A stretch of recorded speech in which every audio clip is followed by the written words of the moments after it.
Magandang umaga mga kasabong. Ito muli ang inyong lingkod, Attorney Ryan Abrenica para sa Cutting Edge Veterinary Solutions as powered by the Masterclass. Ngayong umagang ito mga kasabong, ang i-discuss natin ay ang mga pamamaraan para maiwasan nyo ang masamang epekto ng inbreeding o yung tinatawag natin na inbreeding depression. Mga kasabong, nung nakaraang mga episodes na pag-usapan natin kung ano ang inbreeding. At ang inbreeding ay ang pagpapares-pares ninyo ng mga manok na magkamag-anak. Ngayon mga kasabong, hindi natin may iwasan ang inbreeding sa inyong programa ng pagpapapuro ng inyong mga manok sapagkat kailangan ninyong pagparisin ang inyong mga manok na magkamag-anak. Ngayon, paano natin may iwasan ang tinatawag na inbreeding depression? Bago natin yan pag-usapan, ano nga ba ang inbreeding depression? So usually mga kasabong, ito ang mga signs na meron ng inbreeding depression o hindi magandang epekto ang inbreeding sa inyong mga manok. Unang-una, nagsisimula ng lumiit ang inyong mga manok. Pangalawa, nagsisimula ng humina ang kanilang kalusugan. Nagiging masakitan na sila.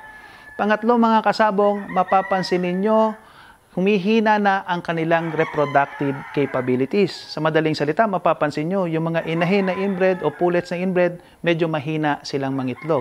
Tapos yung mga broodcocks naman, medyo walang gana sa pagbaba sa mga inahin. And minsan-minsan, mapapansin ninyo, unti-unti nang humihina ang kanilang mga buto, at unti-unti nang nawawala ang sigla ng kanilang mga mata, at unti-unti na ring nawawala ang kanilang katapangan. Ilan lang yan sa hindi magagandang sanhi ng inbreeding. Hindi ko naman ilalahat, pero karamihan ng mga breeder, yan ang kanilang experience. Kung meron man mga breeder na hindi tinatamaan yan, napakaswerte ninyo. Pero sa aking experience, nakikita ko yan pag sobra ng inbred ang aking mga manok. Ngayon, paano ko yan na-delay at paano ko yan na-prevent? Gawin nyo to mga kasabong.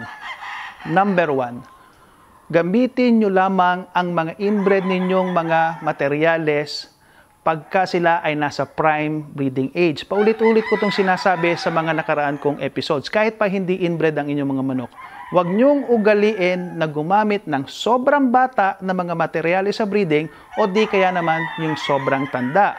So, ang prime breeding years, mga kasabong, is usually after the first molt and before the third or fourth molt. So, yung mga 1 to 3 years old, up to 4 years old, kung magaling talaga kayong mag-alaga ng inyong mga manok. So, those are the prime breeding years. At kung kayo ay nag-i-inbreeding, mas maganda na sa ganyang edad nyo, pinapupuruhan ang inyong mga manok.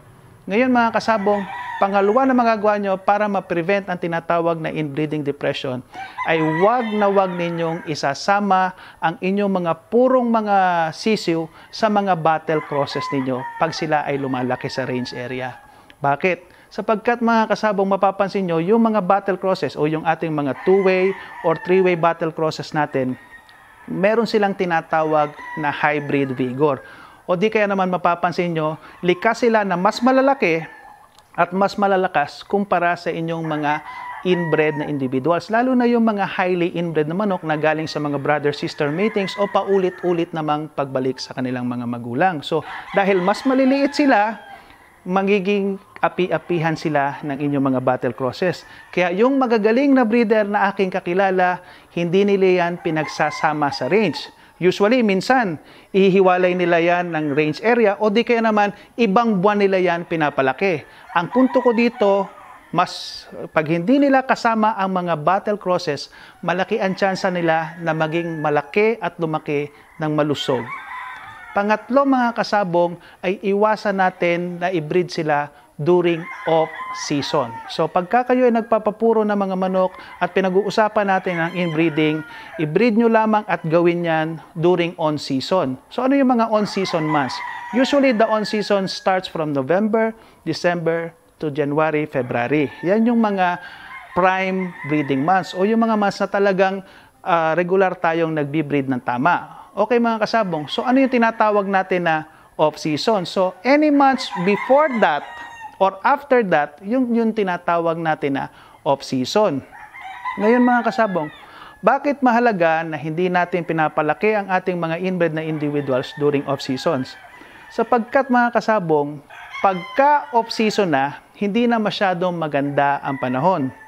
Halimbawa, kung ang inyong inbred na mga sisiw ay pinisanin nyo ng March or April, sigurado aabutin na sila ng tag-ulan o yung tagbagyuhan natin pagdating ng June, July, or August, kung kailan dumadating ang tag-ulan at tagbagyo, maliit pa ang inyong mga inbred na individuals, tatamaan na sila ng sakit sapagkat pinalaki nyo sa hindi magandang panahon. Huwag nyo ring uugaliin na masyado naman silang maaga binibreed sapagkat pinakamaganda talaga ang mga panahon natin o ang ating klima pagdating ng November, December, January, and February. So uulitin ko mga kasabong. Number 1, iwasang mag-breed ng mga inbred na individuals pag sobrang bata o di kaya naman sobrang tanda ang inyong mga materyales. Pangalawa, ihiwalay ninyo ang inyong mga highly inbred na mga sisiw na pinapalaki sa inyong mga battle crosses para mabigyan sila ng pagkakataon ng lumaking malusog. Pangatlo mga kasabong, ay lagi nyo silang ibibreed during on-season o di kaya naman tuwing November, December, January o February o yung tinatawag natin na on-season at iwasan nyo na palakihin sila during off-seasons. Ito muli ang inyong lingkod, Attorney Ryan Abrenica para sa Cutting Edge Veterinary Solutions. Please do not forget to like, subscribe, or follow our Facebook page at yung ilulunsad namin na YouTube channel. Cutting Edge, #1.